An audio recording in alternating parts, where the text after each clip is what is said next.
Good afternoon, Braves. I wanted to just spend the next couple of minutes talking about our overall wellness and how we are managing and navigating this uncertain time. As we begin the second week of distance learning, our lives look much different than they did a few short weeks ago. Busy family schedules have been replaced with managing work, school, and everyday life, all within the walls of our homes. Some of us have had to cancel vacations, weddings, and other major life events, and there is a possibility of further cancellations to come. The waiting is obviously sometimes the hardest part. The words we've heard over and over in the past few weeks, like unprecedented, uncertain, uncharted, often do little to offer any comfort. We've probably all experienced the heightened level of stress since school has been closed. Know this, you are not alone. It is understandable that all of us are beginning to feel stress related to the changes to our daily routines. We may be missing time with friends, and teachers, and peers, attending sports practices or other extracurricular activities, seeing grandparents and family members. I want to just remind us all of the resources that exist for us to make sure that there's a place for us to go and understand that we're never alone. Cincinnati Children's Hospital Medical Center has also offered tips in terms of how to navigate the COVID-19 pandemic.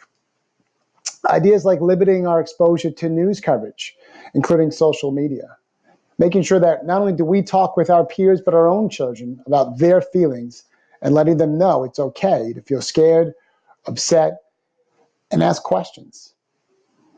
Sharing your own coping strategies with them is often a way that our students can learn from their own. I encourage us to continue to connect with one another and share how this crisis is impacting our family lives. Be honest and share facts that are appropriate for those that you are talking with, whether they're a high school student or a student in the primary school.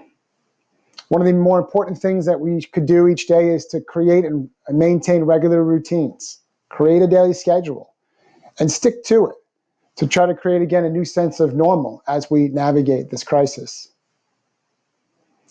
We've seen on social media of making sure that you take a moment for yourself to stay healthy, whether that's washing your hands or practicing social distancing, exercising, getting enough sleep, and eating well. It is imperative that we all engage in self-care during this time. You can practice yoga, meditate, read a book, or just engage in something different, a new hobby. Indian Hill remains committed to continuing to provide support for all of our students, even though our buildings are physically closed. Your school counselors are available via phone, email, or video conferencing each day to provide support. The counseling team has also created a resource guide curated especially for our Braves and their families to use during this closure. The link can be found in the attached text. I also invite you to explore our virtual Brave Room.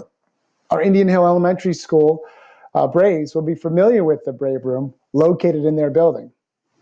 Indian Hill Elementary School Counselor Sarah Kellett and Assistant Principal Dr. Erin Owens have created virtual space that has many of the same common strategies you would find in our physical Brave Room. And they're not just for elementary school students, they're for everybody, including myself. Many will feel a sense of loss and hopelessness and isolation during this time. But seeking each other out as we continue to say that we're in it together and to take care of each other is essential. Sometimes it's so hard to ask others that I need help. Now more than ever, we have to reach out to each other. There are still resources out there like Crisis Text Line that's open 24/7 for people in a crisis at any time. A live, trained crisis counselor receives those messages and will respond quickly. There's a local crisis line where emergency phones are staffed 24 hours a day, 7 days a week, offering crisis intervention, information, and referral services. Those numbers can be found in the attached text. And let's not forget that we also have fantastic health and mental health resources here in the city of Cincinnati, like Cincinnati Children's Hospital, who also has a 24-hour psychiatric hotline that is open to all And they're, again, willing to listen, ready, understanding that all of us are going through challenging times. We continue to say that we're in this together and to take care of each other, but it is up to us to be intentional with that. Braves, it is an honor and a privilege to serve this fantastic community each and every day. And I, too, am feeling the stress of being isolated at home and away from you all. The fear of what is to come